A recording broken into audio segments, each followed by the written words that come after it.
자기 목을 자기가 스스로 찔러서 심장이 멈췄던 친구도 있어요. 부모님의 시체를 방치하고 그 옆에서 은둔하고 있었다. 소위 말하는 엘리트 출신 부모님들도 진짜 많이 찾아오세요. 쪽팔리니까 지금까지 얘기 못 하다가. 안녕하세요. 저는 안 무서운 회사라고 하는 서울시 예비 사회적 기업을 운영하고 있는 유승규라고 하고요. 저도 과거에 5년 정도 은둔 경험이 있었고, 그 은둔 경험을 통해서 현재는 고립이나 은둔 상태에 놓인 청년들을 위한 서비스를 제공하고 있습니다. 한국에서는 이제 은둔 또는 고립 청년이라고 부르기도 하고, 일본에서는 히키코모리라고도 부르기도 합니다. 은둔형 외톨이도 그렇게 불리우는 이름 중에 한 유형이라고 보시면 될 것 같은데요. 일반적으로는 대부분의 시간을 집이나 방 안에서 보내면서 유의미한 사회적 관계가 없이 6개월 이상 고립된 상태를 말합니다. 작년에 처음으로 보건복지부에서 이제 실태 조사를 했었고요. 54만 정도가 추산이 되고 있다. 그리고 그 중에 한 24만 정도가 은둔형에 가깝다라는 이야기는 있습니다. 서울시에서도 한 13만 정도는 고립 상태에 있다. 이런 얘기들을 하고 있는데요. 일본 같은 경우에는 한 140만 명 이상이 공식 통계로 잡혀 있는 상황이에요. 이들이 숨어 있기 때문에 실태 조사할 수 있는 완벽한 방법이 없잖아요. 조금 더 그런 것들이 연구돼야 의미 있는 숫자가 될 것 같고요. 아직은 실제로 부분적인 조사 결과보다는 더 많을 것으로 현장에 있는 분들은 추산을 하고 있습니다. 저희 직원 중에도 8년 정도 은둔하다가 자기 목을 자기가 스스로 찔러서 심장이 멈췄던 친구도 있어요. 그 정도 상황이 터져야지만 대부분 가족이나 주변에서는 얘가 생각보다 엄청 힘들구나 라는 걸 느끼는 것 같아요. 우리가 팔이 떨어지거나 뭐 부러지면 보이잖아요. 근데 이게 마음이 다친 게 보이지가 않으니까 사람들이 좀 잘 모르는 것 같은데, 이 사람들이 자살 시도나 생각하는 것이 우리나라에서 거의 최고 수준이에요. 결국 그런 사고가 터져야지만 우리가 이 문제를 바라본다는 게 좀 안타까운 것 같습니다. 죽어야 보이는 사람들이다 라고도 생각할 수 있는데요. 죽어도 잘 안 보이는 사람들인 것 같아요. 저는 소리 없는 아우성이라고 생각하거든요. 아무도, 당사자도 얘기하지 않고 부모도 숨기기 때문에 죽어도 소리가 안 난다고 생각합니다. 한 명의 당사자가 많게는 5년, 10년 그 이상 집을 안 나가게 되면 가족도 건강할 수가 없습니다. 대부분 가족 전체가 무너지고 중증의 우울증을 겪는 경우가 많고요. 그 상황을 가족 안에서 또 숨기는 어떤 치부를 드러내기 어려워하는 국민성이나 문화를 가지고 있기 때문에 굉장히 장기적으로는 심각한 문제가 예견돼 있다고 볼 수 있을 것 같습니다. 우선 사실 뭐 용어를 쓰는 것부터 조금 점검이 필요할 것 같아서, 사회적으로 가장 널리 알려진 개념이 이제 은둔형 외톨이라고 하는 용어니까 저도 오늘은 쓰겠지만, 사실 또 싫어하는 분들도 있어요. 그 용어에 대해서. 실제로는 은둔형 외톨이 상태를 겪고 있다라고 표현하는 것이 좀 안전하다고 할 수 있을 것 같습니다. 상태라는 것은 누굴 규정하는 것은 아니니까요. 최근에 전국적인 실태조사 결과에서는 취업 실패가 가장 높은 걸로는 나오고 있는 것 같습니다. 하지만 실제로 저희가 당사자들을 깊게 만나봤을 때는 그건 조금 표면적인 이유인 경우들이 많이 있어요. 취업을 실패했다고 해서 모두가 은둔하지는 않잖아요. 그 상황에서 내가 고민이 있는데 털어놓을 상대가 없다던가 그런 상황이 지속되면 고립이 되는 거기 때문에, 실제로는 정말 세상에 존재하는 방의 숫자만큼 다양한 이유가 있습니다. 그게 가장 적합한 말일 것 같고요. 그 대신 공통적인 요소들은 있는 것 같아요. 20살 정도부터 시작되는 빈도가 높다. 쉽게 좀 풀어서 설명드리면 20살 뿐만이 아니라 인생의 전환기마다 변화에 조금 어려움을 겪은 분들이 후퇴를 하면서 겪는 현상이라고 보시면 될 것 같아요. 왜냐면 우리나라는 어떤 사회적인 타임라인이 굉장히 정해져 있잖아요. 몇 살에 대학을 좀 가야 되고 그 이후에 결혼을 해야 되고, 물론 안 그런 분들도 많이 있지만 여전히 그런 사회적 인식에서 자유롭지 못한 가족의 분위기가 있는 경우도 있고, 그렇다 보니까 그 타임라인을 내가 지키지 못했을 때 스스로가 좀 패배감을 느끼기도 하고, 부모님조차도 조금 더 폭넓게 상상해서 지금 이 타임라인을 지키지 않더라도 다른 방법의 삶을 같이 고민해 줄 수 있으면 좋은데, 아직은 부모님들도 너무너무 어렵게 살아오신 분들이 많다 보니까 대학은 기본이다, 그걸 가지 않으면 안 된다, 이런 얘기들이 가정 안에서 압박이 되는 경우도 있습니다. 그래서 근본적인 원인을 제가 생각하는 걸 말씀드리면, 우리나라가 굉장히 고도 성장을 했잖아요. 우리나라의 역사와도 좀 관련이 있다고 볼 수 있고요. 구체적인 예시로 들었을 때는 뭐 IMF 이후로 아버지가 좀 폭력적으로 변했다, 아버지도 사업 실패를 하고 나서. 서사적으로 갔을 때 단순히 그 개인의 문제가 아니라, 나아가서 가족의 문제가 아니라 사회 전체가 겪고 있었던 어떤 문제, 우리가 선택과 집중을 할 수밖에 없었던 고도 성장, 그래서 결과는 이렇지만 당연히 겪고 있는 부작용 중에 하나가 지금 은둔형 외톨이 현상이 아닐까 이렇게 생각합니다.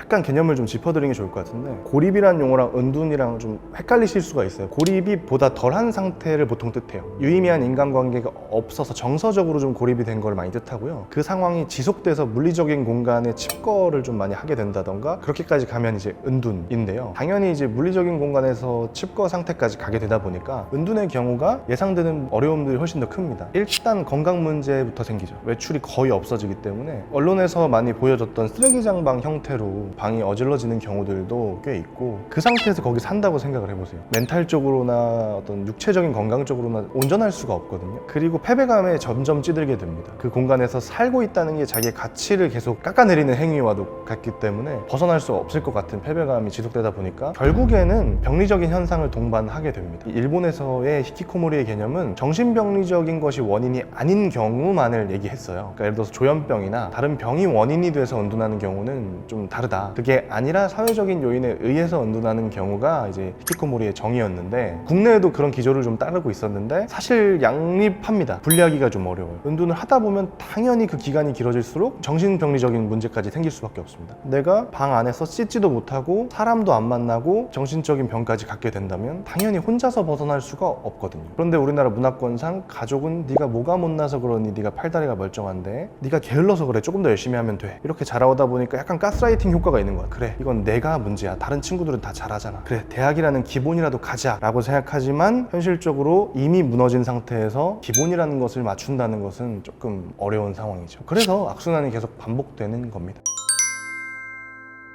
대부분 다르겠죠. 사실 우리가 은둔형 외톨이라는 것이 특수한 그룹이라고 보긴 사실 좀 어렵습니다. 결혼을 하고 이혼 이후에 은둔하신 분들도 있고요. 그냥 중학교 때부터 뭐 학교에서의 부적응으로 은둔하는 경우도 있고, 정말 외모 고민이나 탈모 고민 때문에 은둔을 하시는 경우도 있어요. 그러니까 사실은 그들의 사회적 수준과 은둔하기 이전의 상황이 다 다른 거예요. 굉장히 스펙트럼이 넓은 문제인 거죠. 그래서 당연히 방 안에서 하는 행동들도 다 다를 수밖에 없을 텐데요. 그래도 공통적으로는 제한된 공간에서 할 수 있는 게 많이 없잖아요. 그렇다 보니까 대부분은 온라인 매체에 좀 의존을 많이 하게 되는 경향이 있죠. 게임이 사실 일반적이겠죠. 하지만 그 게임을 좋아서 하는 사람은 드물다고 생각합니다. 할 수 있는 게 없고 내가 다른 것에라도 몰입하지 않으면 내 삶이 느껴지잖아요. 견딜 수가 없는 괴로움이죠. 내가 지금 이렇게 쓰레기처럼 살고 있고 이건 뭔가 인간 이하의 삶이라는 생각이 드는데 그거를 인정하기 싫을 뿐더러 괴로우니까 다른 과몰입할 것들을 찾다 보니 보통 게임이 많은 것 같습니다.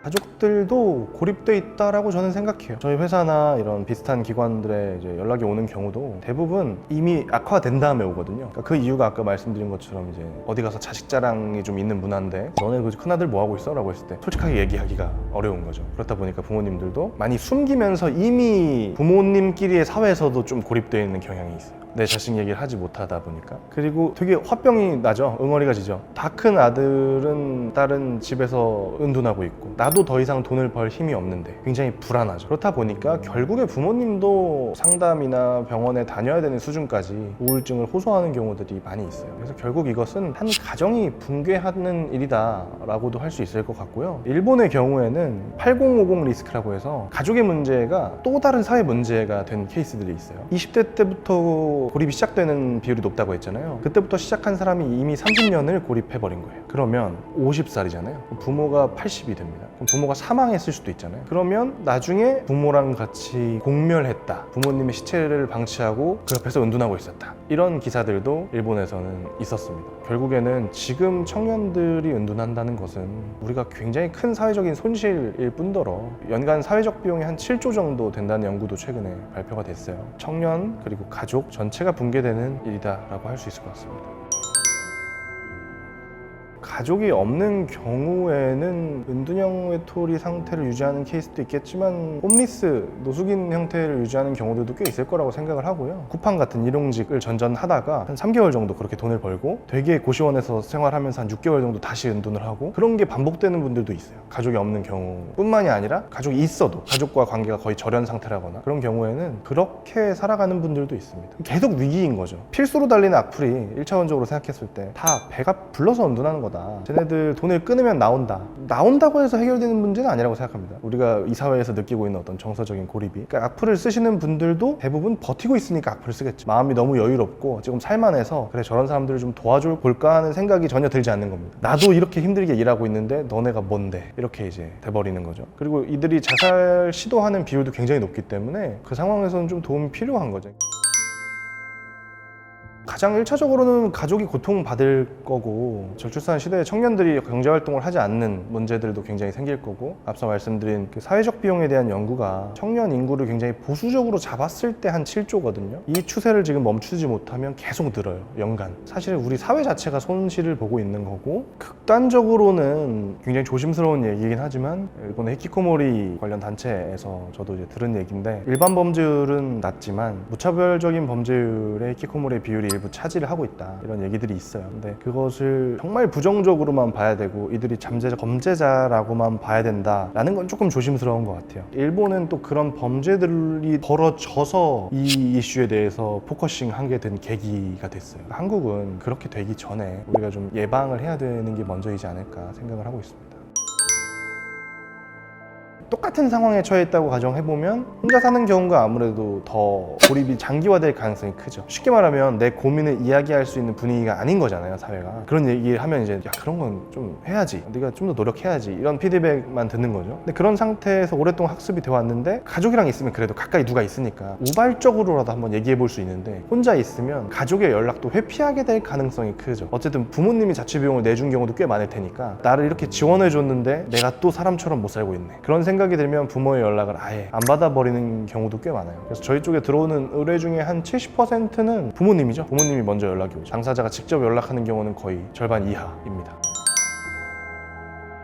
저도 5년 정도 이제 은둔 생활을 했었고, 그 당시에 저도 이제 똑같이 생각했어요. 누구한테 드러낼 수 없고 내가 게으른 거고 내가 노력해야 되고, 그래서 노력도 많이 했습니다. 개인적으로 혼자서 상담센터도 찾아가 보고 병원도 찾아가 보고. 근데 그런 걸 찾아갔는데도 오래 걸렸고요. 찾아가서 하라는 대로 해도 좋아지지가 않았습니다. 왜냐면 사회적 관계가 필요한 거지, 나를 도와줄 의사나 친구가 돼줄 수 없는 상담사가 필요한 게 아니잖아요. 본질적으로는 지속적으로 나랑 교류할 수 있는 누군가, 공동체가 필요한 건데, 그렇다 보니까 집에 와서 계속 이제 혼자 해야 된다는 거에 어려움을 느꼈어요. 그래서 상담센터에서 자기에 대한 이해는 올라갔지만 그렇다고 해서 내 상황을 확 변할 수 있는 계기가 되진 않았습니다. 그래서 너무너무 괴로워서 히키코모리가 주인공으로 나오는 영화를 찾아봤는데, 그 영화를 보고 처음으로 내가 히키코모리일 수도 있지 않을까라고 자각을 해요. 그 전까지는 그 생각도 못했어요. 내가 그 상황일 수도 있지 않을까라고 생각해 본 적은 없었는데, 그 영화를 보고 그 생각을 했고, 그래서 처음으로 이제 검색을 해보게 되죠. 검색을 했는데 국내에는 정보가 많이 없었어요. 근데 해외에는 이런 단체가 있다라는 기사들을 좀 보게 되고, 그러다가 해외에서 이제 한국에 지사를 낸 회사가 하나 있다는 거를 알게 돼서 그 회사의 도움을 받고 이제 제가 사회와 다시 연결될 수 있었고요. 근데 그 회사가 이제 코로나 때 조금 위기를 맞았어요. 그래서 폐업을 하게 됐고, 그래서 한국에 있는 직원들이랑 우리가 한번 이어가 보자 라고 해서 그 출신 직원들이 같이 창업을 한 겁니다.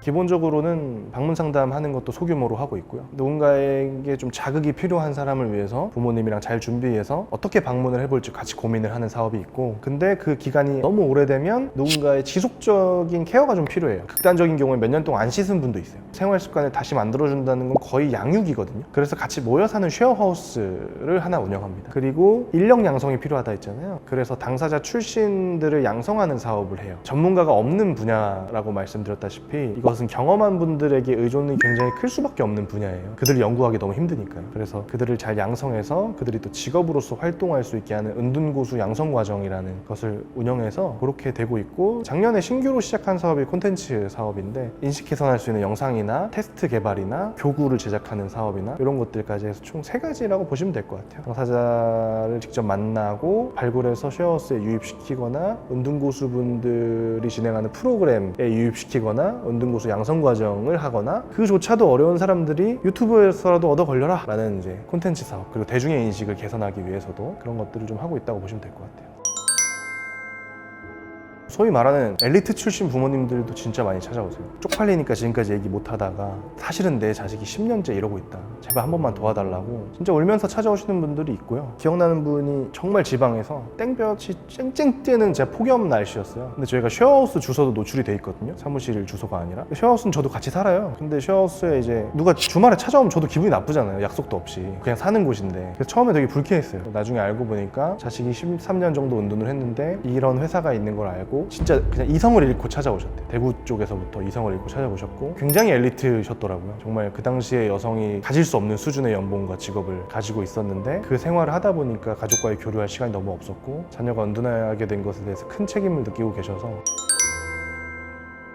세상에 존재하는 방해의 숫자만큼 다양한 은둔의 형태가 있어서 와, 이렇게까지 더 심한 분도 있구나라는 걸 매년 마주하고 있거든요. 그럼 솔직히 저도 위축이 돼요. 아, 이 사람 안 되겠다, 이 사람은 진짜 안 될 것 같아 라고 싶은 분들이 있죠. 작년에도 이제 한 13년 정도 은둔했던 분이 있었고 1년 정도 방문 상담을 하면서도 회의적이었어요. 다 거절당하고 부모에 대한 분노도 너무 심하고 상식적인 대화가 안 된다고 느껴졌는데 그분이 지금 쉐어하우스에 같이 거주하면서 140kg부터 몸무게도 한 40kg 정도 감량하시고 현재는 이제 개발자 일을 하기 위해서 관련 공부를 하고 계세요. 그런 어떤 한 사람의 변화를 정말 어떻게 보면 번데기에서부터 나비가 되는 과정까지를 보는 거잖아요. 매년 쉐어하우스에서 그렇게 잘 되는 분들이 있기 때문에 보람을 느끼는 데까지 시간이 오래 걸리는 직업이지만 보람을 느꼈을 때는 사람을 살렸다라는 생각이 좀 드는 것 같아요.